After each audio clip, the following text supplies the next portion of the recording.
दोस्तों, एक स्त्री पुरुष से क्या चाहती है? अक्सर पूछा जाने वाला सवाल है कि औरत को आखिर एक पुरुष से क्या चाहिए होता है। अलग अलग लोगों के अलग अलग जवाब हैं। आज आपको एक छोटी सी कहानी सुनाता हूं, एक नए जवाब के साथ। दोस्तों, ये कहानी सुनाने के बाद आप भी अपना जवाब कमेंट में जरूर बताएं कि एक औरत को क्या चाहिए। एक बार हुआ, यू के राजा हर्षवर्धन युद्ध में हार गए, हथकड़ियां में जेठे गए और पड़ोसी देश के राजा के सामने पेश किए गए। और पड़ोसी देश का राजा अपनी जीत से प्रसन्न था और उसने हर्षवर्धन के सम्मुख एक प्रस्ताव रखा। यदि तुम हमें एक प्रश्न का उत्तर लाकर दे दोगे तो हम तुम्हारा राज्य लौटा देंगे, अन्यथा उम्र कैद के लिए तैयार हो जाओ। प्रश्न है, एक स्त्री को सचमुच क्या चाहिए होता है? इसके लिए तुम्हारे लिए 1 महीने का समय है। हर्षवर्धन ने यह प्रस्ताव स्वीकार कर लिया और वो जगह जगह जाकर आर्षियों और विद्वानों और तमाम घरेलू स्त्रियों से लेकर बैताग नाव दासियां और रानियों सहित भी सबसे मिले और जानना चाहा कि एक स्त्री को सचमुच क्या चाहिए होता है। किसी ने सोना, किसी ने चांदी, किसी ने हीरे जवाहर, किसी ने प्रेम प्यार, किसी ने बेटा, पति, पिता और परिवार, किसी ने राजपाठ और किसी ने सन्यास की बातें की, मगर हर्षवर्धन को संतोष न हुआ। महीना बीतने को आया और हर्षवर्धन को कोई संतोषजनक जवाब नहीं मिलता। किसी ने सुझाया कि दूर देश में एक जादूगरनी रहती है, उसके पास हर जवाब का उत्तर रहता है, शायद उसके पास इस प्रश्न का उत्तर हो।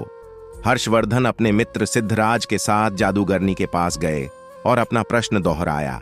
जादूगरनी ने हर्षवर्धन की ओर देखते हुए कहा, मैं आपको सही उत्तर बताऊंगी, परंतु उसके बदले में आपके मित्र को मुझे विवाह करना होगा। जादूगरनी बुढ़िया तो थी ही, पर बेहद बदसूरत भी थी। उसके बदसूरत, बदबूदार पोटले, बदबूदार एक सड़ा दांत भी था।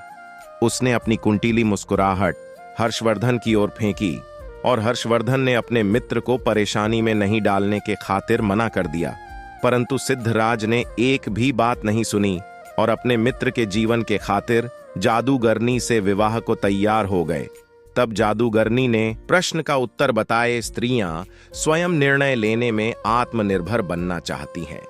यह उत्तर हर्षवर्धन को कुछ उचित प्रतीत हुआ, पर पड़ोसी राज्य के राजा ने भी इसे स्वीकार कर लिया और उस हर्षवर्धन को उसका राज्य लौटा दिया। बुढ़िया सुनती ही रूप सी बन गई।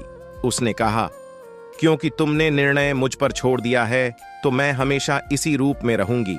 वास्तविकता में मेरे असली रूप ही यही हैं, बदसूरत बुढ़वा का स्वरूप मैंने अपने आसपास से दुनिया के कुटिल लोगों को दूर करने के लिए धारण किया हुआ था। अर्थात इस कहानी का मूल्य है कि सामाजिक व्यवस्था न ही औरों को परतंत्र बना दिया है, परंतु मानसिक रूप से ही कोई भी महिला प्रथमत्र नहीं है। इसलिए जो लोग पत्नी को ग्रह सोमानी और लक्ष्मी के रूप में स्वीकार करते हैं, वे अक्सर सुखी देखे जाते हैं। आप उसे मालकिन भले ही ना बनाएं, लेकिन उसके जिंदगी के एक हिस्से को मुक्त कर दें।